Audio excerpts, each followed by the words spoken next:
Hey there, geographers. It's Angela. Welcome to our lesson on religion. And what you're looking at here is a representation of religion on our cultural landscape. This is the city of London, England, and you're looking at Westminster Abbey. And you might ask yourself, well, it doesn't really look like an abbey. What's an abbey? And it's a church. It's a church that has been there since 1100 AD.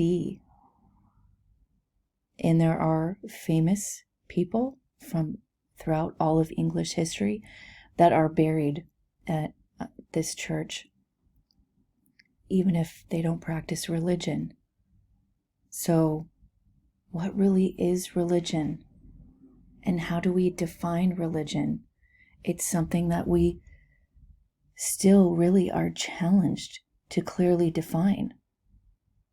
One thing is for certain, that as you travel this beautiful, beautiful earth, you will witness ways that we have created as humans, sacred spaces on our landscape.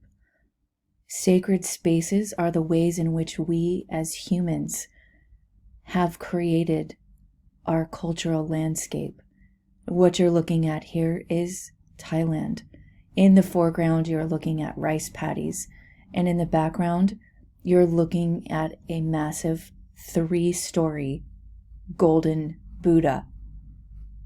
And you might say to yourself, wow, this environment is really laced with irony.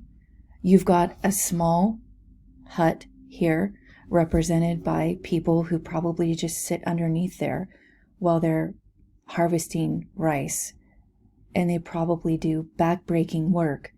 And in the background, you're seeing something very ornate, something covered in gold. But you also have to remember that for all of these people being able to work outside, they're working hard. Being able to turn around and see Buddha in the background represented something to focus on, right? It's always a reminder, so that even when you're driving, you're working, you're living, you're farming, you're always reminded of the presence of Buddha. Well, who is Buddha?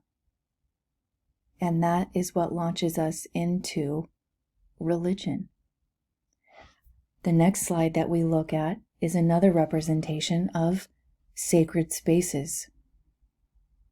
Again, this is in the city of Bangkok, Thailand, where a majority of the people here practice Buddhism.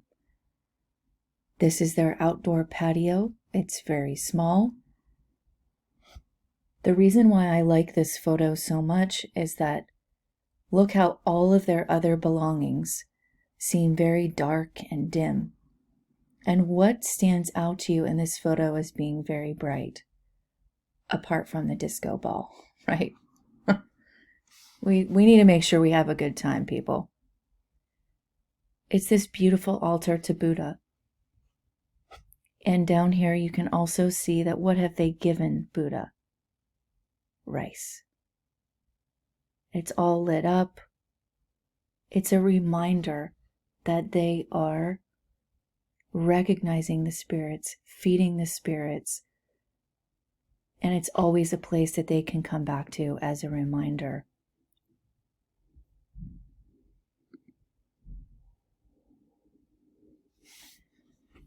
Now, you know I'm not one for very distinct, hard and fast definitions, but for those of you who find comfort in definitions, this is probably one of the better that I have found. Sometimes people say that religion is a worship and belief in a superhuman power. I prefer to think of it as a religion as a system of beliefs and practices. And the people who follow that religion intertwine their culturally perceived priorities according to these beliefs and practices. So all of these religions have priorities, right? And these religions also are a set of rules. There are things that if you're in this religion that you should do, and this is how you should behave. And this is in line with, right, beliefs and practices. And this is where the representation of culture comes in. Because once you follow a religion and you design your life around what you should and shouldn't do, that becomes a habit, right? A habit becomes a custom. And when it becomes a part of a larger group of people, now you're creating culture. So these are the places where religion and culture are so fiercely, fiercely intertwined.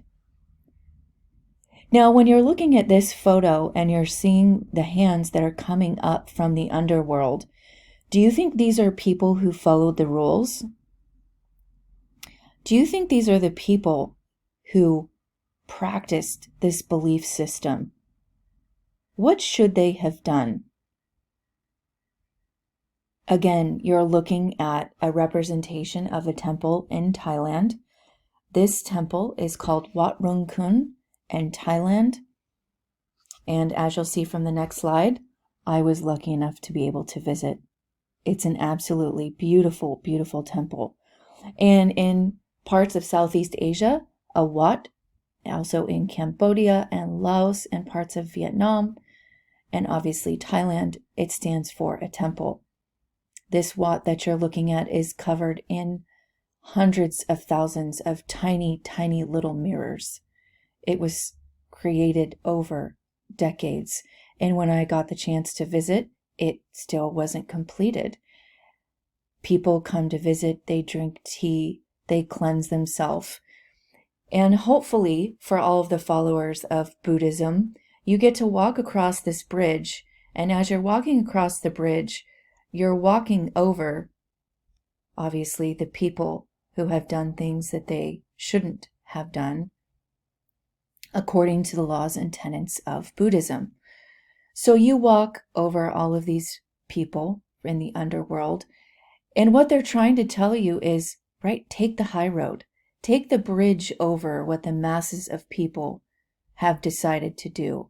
And if you decide to take this road, this high bridge, right, you will enter into this place of nirvana, a place of goodness, if you will.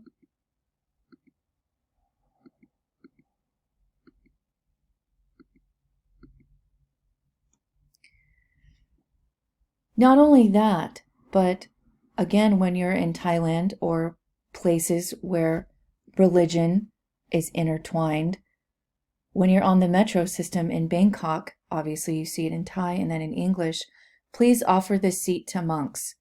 Is this something that we readily see where we're from? No, but this again is another representation of how we see religion in sacred spaces.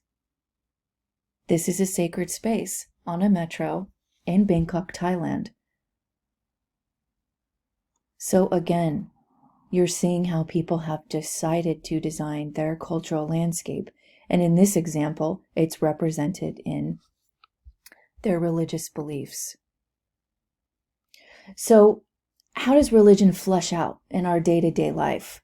Well, there are certain sorts of worship that are distinct to various religions. There's a belief that certain people possess divinely granted abilities. So you can be talking about spirits, you can be talking about gods, one god or many gods.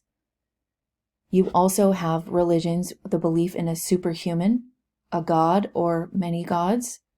So you're talking in religions like Hinduism, where you believe in many gods. It's polytheism. You have practices of, some have ritual and prayer. You have marked life events, like, for example, baptism, or in Islam, if you journey to Mecca, it's a life event called the Hajj. There also, right, within religion is this idea of secularism.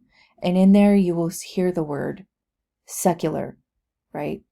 And this means that you have a decline in organized religions.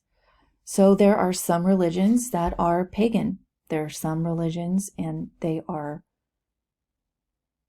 don't believe in religion. They don't believe in a higher power or a superhuman power.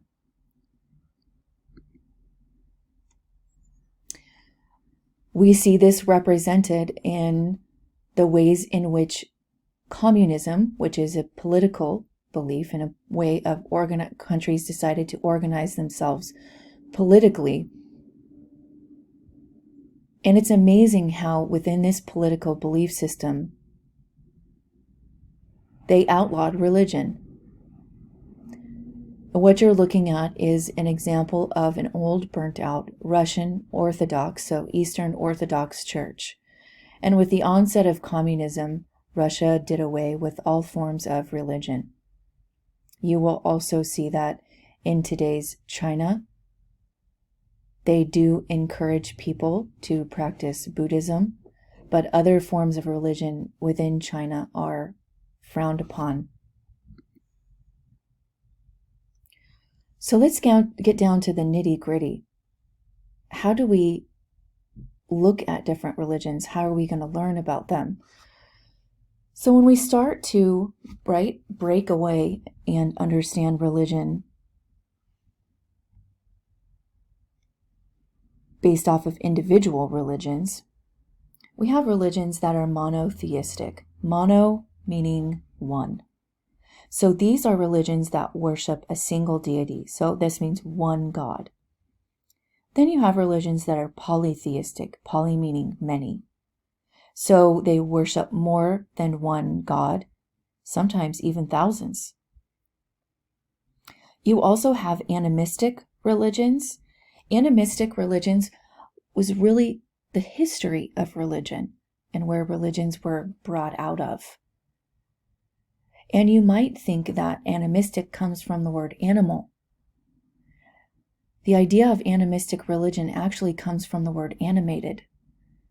It's this historical belief that things that people lived in and with in the natural landscape, the sun, the moon, the stars, the water, they all were animated and they all had their own spirit.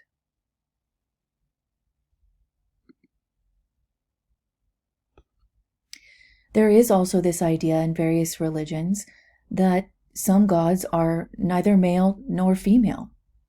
And so what you're seeing here is an example of a Buddha. And you're saying, okay, well, this Buddha actually looks female. Well, this Buddha is actually a representation of the male and the female.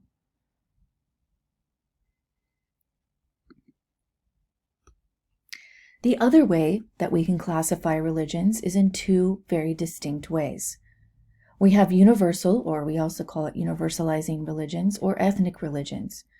A universal religion is a religion that works to seek converts.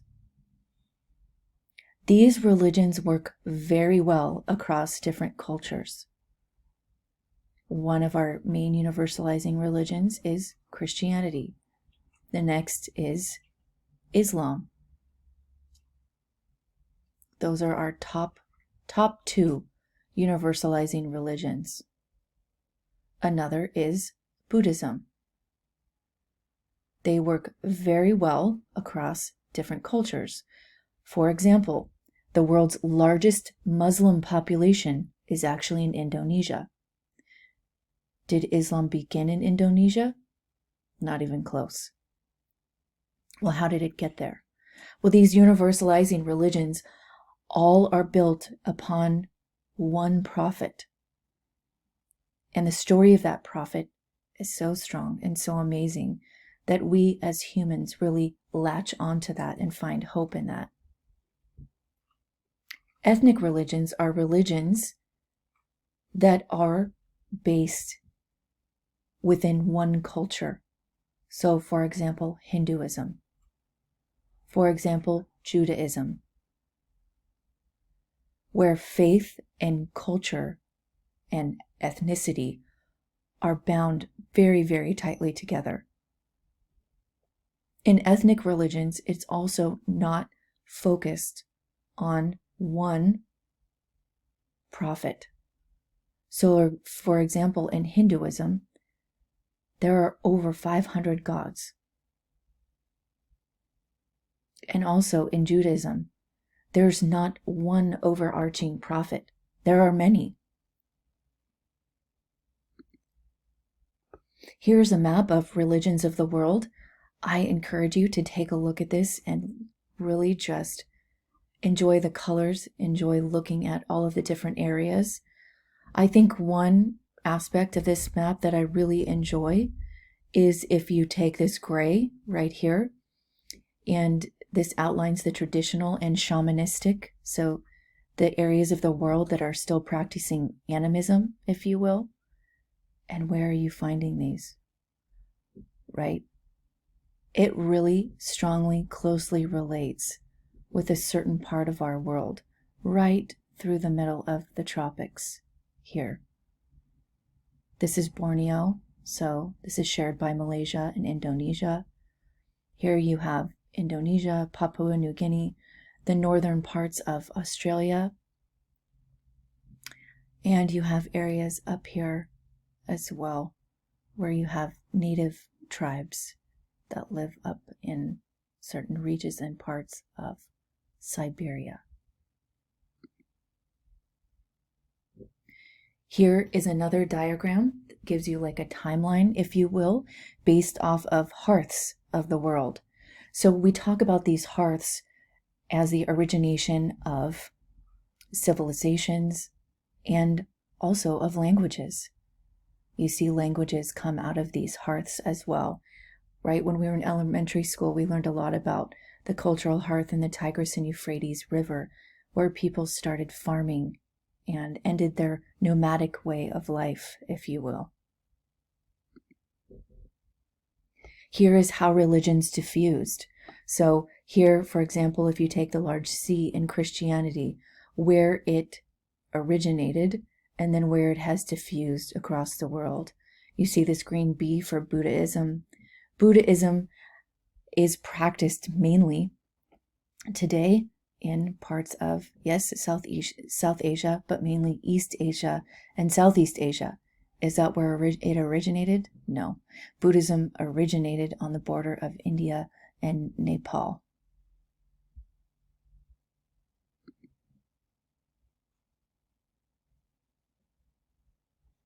So from the hearth of South Asia, we have Hinduism.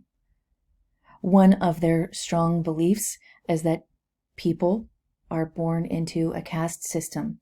It's a socially stratified system that you're born into. So if you're born into a certain social realm, a level, you can only move up if you marry up. But if you are born into one of the lower castes, that's where you stay. And that's how you're treated throughout your life. Now, this idea within Hinduism wasn't very popular, as you can imagine, where people were literally born into a I have a lot situation, and others were born into I don't have a lot. And the way that Hinduism affected the culture in this area was socially. So you were looked down upon if you were born into a lower caste. Well, as you can imagine, it was not an easy place to live. So you have Siddhartha, and he was born into a Hindu family, and he didn't agree with the caste system. He saw some people that had a lot and others who had nothing. And he didn't understand how religion could keep people in such a socially stratified system. So what he did was he created a religion that was equal. That if you wanted to achieve enlightenment, it was available for everyone. You didn't have to be in a certain caste system. If you wanted to achieve it, you could do it. It didn't matter what realm or what caste system you were born into. Buddhism came out of the idea that it was available for everyone. Buddhism is also going to be our first universal or universalizing religion because it has one founder. And his name was Siddhartha. He came from a very, very wealthy family. He was born into a high caste system. And as he walked around, he didn't like what he saw. So he gave it all up. He had people who fed him. He had wives. He had everything he wanted. But he wasn't happy. So he came up with a different system. He gave away all of his earthly belongings, and he walked the world preaching the tenets of Buddhism. And you can see where he went. He went down into South Asia, over into East Asia, and down into Southeast Asia. Here are some Buddhist stupas. So here are some ways that Buddhism represents itself in our cultural landscape. In Japan, they actually practice a form of Shinto Buddhism, which is Buddhism with a Japanese flair, if you will. So in Japan, they have blended their own culture, their animistic faith of Shintoism, with Buddhism, and created basically their own culturally specific form of Buddhism, which you will see represented here. So when you go to Japan, you will find that every time you find a Buddhist temple, you will find a small Shinto shrine right next to it. It's very, very amazing. Here you will see another way that Buddhists like to represent themselves in the cultural landscape. And in Asia, East Asia, Southeast Asia, they all want to have the largest, the biggest Buddha in the world. Well, here in Thailand, they are very proud of the fact that in Bangkok, they have the largest side-lying Buddha in the world. And as you can see, it's so large that you can hardly even take a picture of yourself with it. So from one of the hearths in what we know as today's China, in the Huanghe River Valley, came out Taoism. And I know it starts with a T, but it's pronounced Taoism. The founder, his name is Lao Tzu. And the book that he wrote was called The Book of the Way, or the Tao Te Ching. And he really believed that as humans, we shouldn't work too hard throughout our daily life. We should just, have you ever heard of go with the flow? Well, we can pretty much thank Lao Tzu for that. He said, you should find the way. How do you find it? It's like go with the flow. So Taoism is a very, very interesting religion born out of, right, oneness of humanity and nature combined. So another religion that came out of basically Hinduism, then Buddhism. And then you have another religion that came out of the hearth of the Huanghe River Valley, and that is Confucianism. And I know it sounds like confusion, but there was a gentleman that came out of today's China, and his name was Confuci. And so what we've turned that into is he was a man by the name of Confucius. And his religious tenet was that the real meaning of life is in the present moment. And it's this idea that we just need to live in the present. Here is our second ethnic religion, Judaism.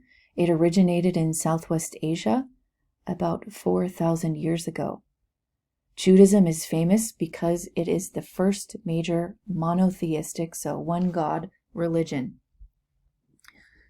Now, this religion does not have a single founder.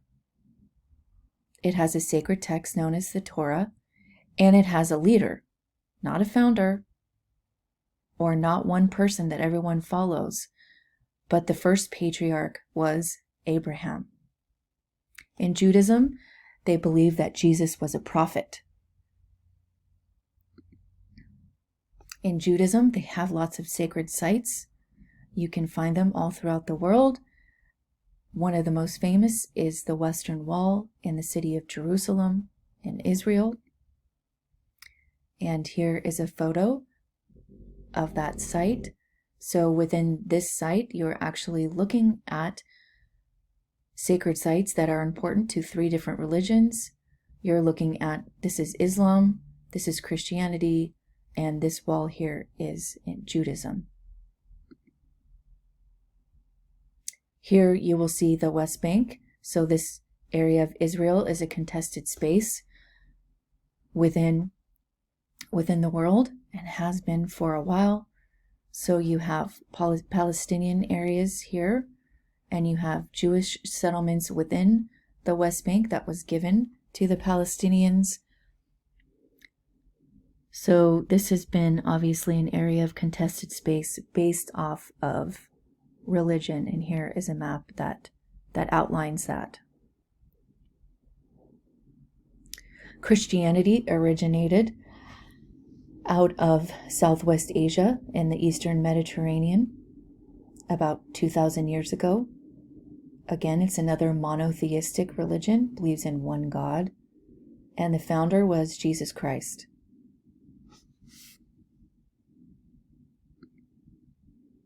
Some of the sacred sites for Christianity are Bethlehem, which is the birthplace of Jesus, and Jerusalem. The Christian faith split into Eastern Orthodox and Roman Catholic in around 1000 AD. And here you can see a map of those divisions and what happened around that time. So on the western side, you have the Western Roman Empire and the Eastern Roman Empire. Both practiced Christianity, but 2 different versions of it. We also have divisions within Christianity with the Catholic faith. So here is a map of certain parts of Europe, in Switzerland more specifically, where you have the juxtaposition of Catholic versus Protestant in different parts of Switzerland. Again, we're looking at the fusion of religions. The next religion we encounter is Islam. It originated on the Arabian Peninsula about 1,500 years ago. So I'm sure you've noticed that all of these religions, I put them in chronological order. It's another monotheistic religion. Islam also believes that Jesus was a prophet. Their founder is Muhammad. Muhammad was also a very wealthy gentleman around this time. And when he was 40 years old, he went and put himself in a cave. He wasn't a happy guy. And when he came out, he said that he had heard the voice of God. In Islam, they call God Allah. Their sacred text is the Quran.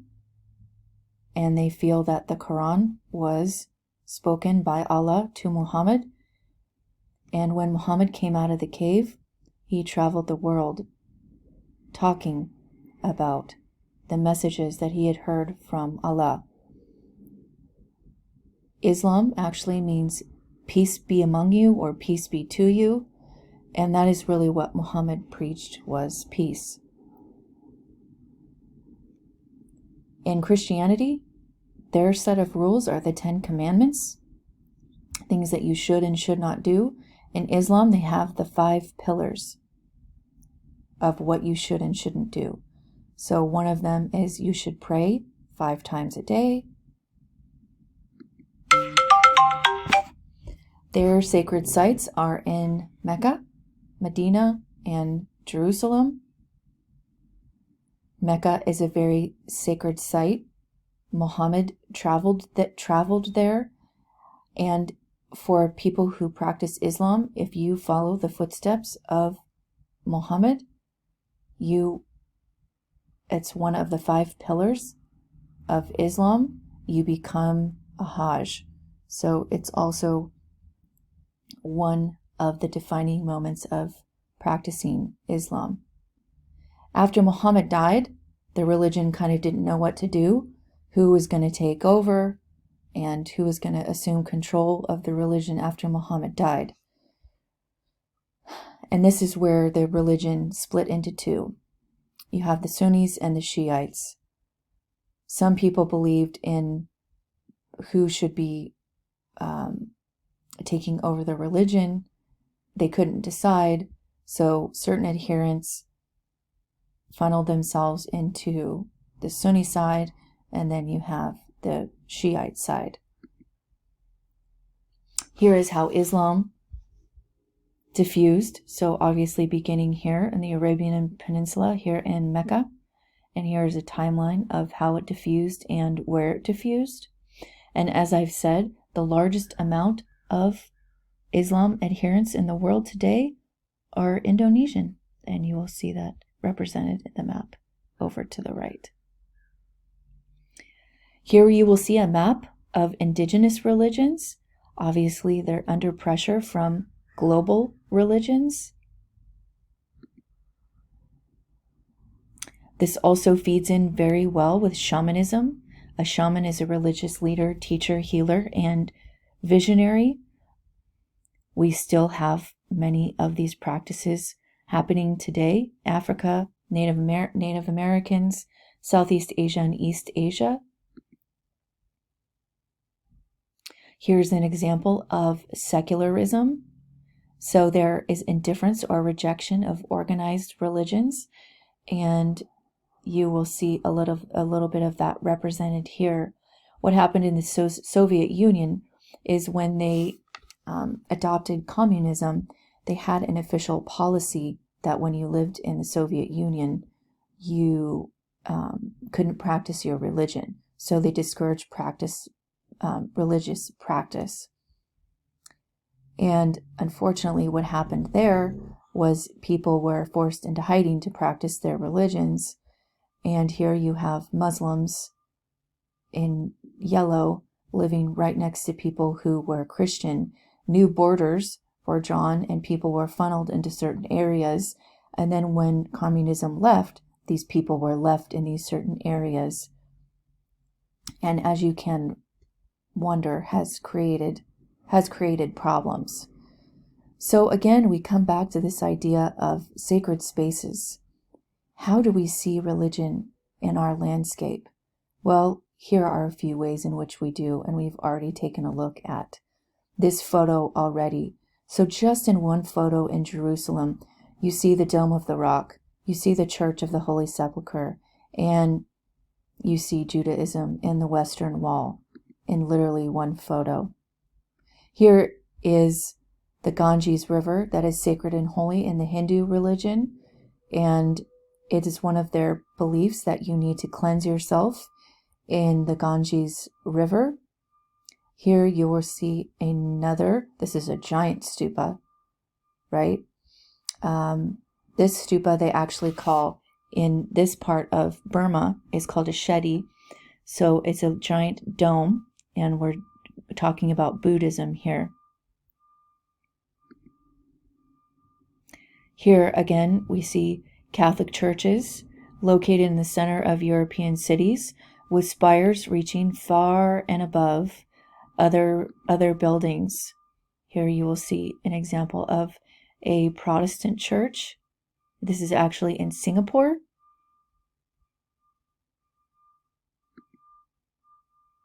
Here is the religious distribution within the United States.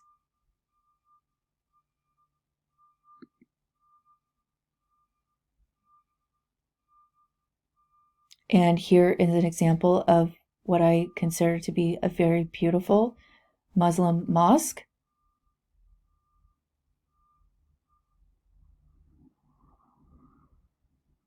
One of the questions that you will have this week is regarding religion and conflicts, and how has politics shaped religion, and vice versa. How is what religion you are affect politics of a certain area? So you will see that very clearly defined here also in Africa. So this line that almost looks like a train track is a clear line between the people who live up north of this line. And you're talking about mainly Muslim states, which is one of the reasons why in Sudan is now drawn between northern Sudan and southern Sudan. a big part of that had to do with the difference between those who practice Islam here in the north, in Khartoum, and in the south, where they don't. Another place where you see religion, politics, and conflict is, as we've already discussed here, in Israel and Palestine, and also here in the Horn of Africa, where you had historically a very large majority of Christians. And here as well in former Yugoslavia in the Balkans, where you had people killing other people just based off of their religion.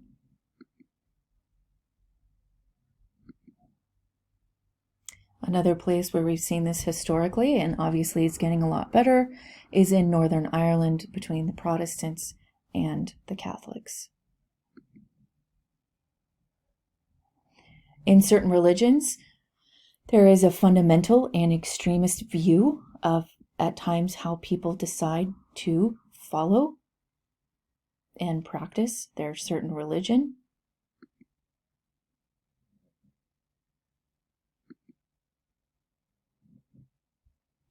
This also speaks very loudly to what you should do and what you shouldn't do. And so here is a map of places that believe or don't believe or allow or don't allow gay marriage, and how gay marriage has really challenged ideas of religion and things that have contested certain belief systems. You have fundamentalism really within every religion, even within Judaism as well, and in Islam as well. And